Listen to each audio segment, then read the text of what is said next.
Salut à tous, je suis ravie de vous retrouver dans cette nouvelle vidéo et aujourd'hui nous allons en découvrir un peu plus sur tous les différents profils d'obstacles de cross, donc d'obstacles fixes, c'est-à-dire que contrairement aux obstacles de CSO, l'obstacle ne tombera pas si jamais le cheval le touche. Il faut savoir que le cross n'est pas une discipline qui va se pratiquer seule, dans la très grande majorité des cas, elle est pratiquée en CCE, c'est-à-dire concours complet d'équitation, où l'on va retrouver 3 disciplines, le dressage, le saut d'obstacle et enfin le cross.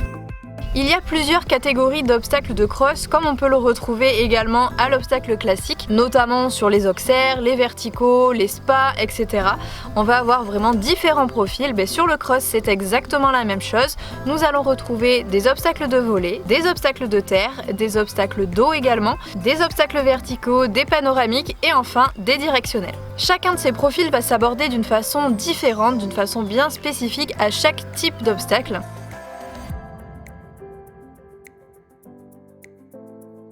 Nous allons tout d'abord parler des obstacles de volée. Ce sont des obstacles en général très larges, très imposants, qui sont faits pour être sautés avec de la vitesse. Le cheval doit vraiment avoir un certain rythme de galop pour pouvoir les franchir et au niveau de l'équilibre, il se saute plutôt avec un équilibre longitudinal. Il n'est pas nécessaire d'avoir à rééquilibrer son cheval au moment de franchir ces obstacles. Ils sont en général montants, très bien appelés et souvent bien évidemment placés en ligne droite de façon à ce que le cheval puisse avoir de la vitesse. C'est notamment le cas donc du banc, du quart de dôme, l'aster, c'est-à-dire un obstacle conçu avec plein de petits tronçons de bois, de rondins de bois, est également un obstacle de volée.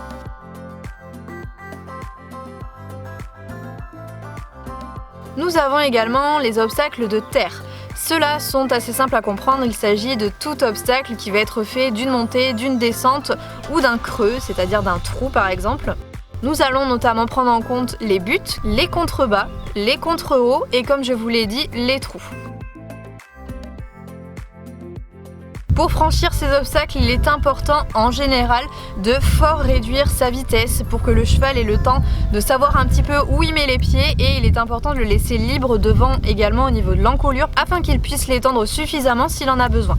Concernant le trou, il ne s'agit que d'une grande foulée de galop. En général, ça pose pas trop de problèmes aux chevaux, c'est surtout les cavaliers qui ont des difficultés. Il ne faut pas forcément ralentir trop fort le rythme de son cheval, auquel cas vous allez lui dire tiens regarde il y a un trou, fais bien attention. Et dans ce cas-là, forcément, le cheval risque de le regarder. Si vous êtes un petit peu paniqué en même temps, c'est sûr que ça va pas passer. Et ouais, je me reconnais un petit peu dans ce genre de situation, c'est vrai.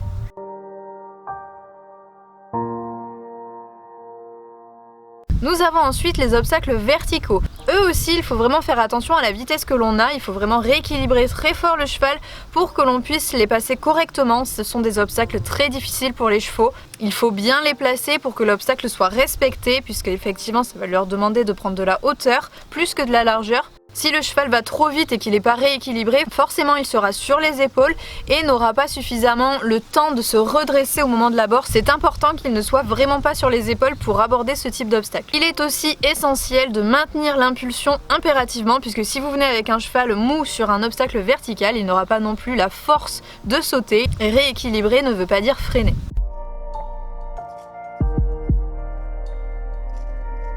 Pour rester un petit peu dans les profils de terre, nous allons retrouver notamment les panoramiques. Ce sont des obstacles qui peuvent être placés par exemple sur une butte, comme le chapeau de gendarme par exemple. Il s'agit de tous les profils également où la réception se fera en dessous de là où le cheval a pris son appel, c'est-à-dire que l'obstacle sera un petit peu en descente ou parfois même en montée. En gros, vous faites un peu le mélange entre un obstacle classique et un obstacle de terre.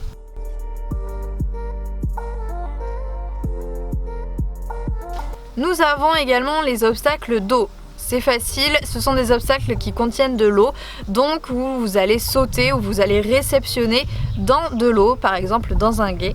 Nous pouvons trouver également des obstacles qui sont faits à base de rivières naturelles. Ces obstacles-là vont vraiment demander de la franchise de la part des chevaux. Sur ces obstacles, le cheval se freine naturellement. Il est donc important de maintenir une impulsion suffisante pour pouvoir les franchir et ne pas se retrouver avec un cheval qui pile au dernier moment. Bien évidemment, il est surtout essentiel d'avoir habitué son cheval à passer dans l'eau régulièrement. Une fois que les chevaux sont entrés dans l'eau, ils sont naturellement ralentis, freinés par cette matière.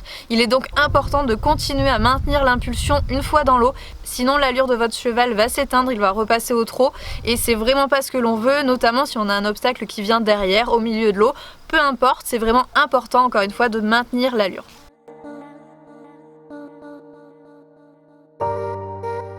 Et pour finir, nous avons les directionnels vont s'adapter à une grande majorité d'obstacles. En fait, il s'agit tout simplement d'un obstacle plus étroit que la normale. Ça va donc demander un contrôle important du cheval. Il va vraiment falloir qu'il soit tendu, qu'il ne soit pas flottant, qu'il n'ait pas envie d'aller à droite, à gauche, on sait pas trop. Il faut vraiment qu'il soit très droit dans les aides, sinon c'est sûr il va faire l'anguille et dérober.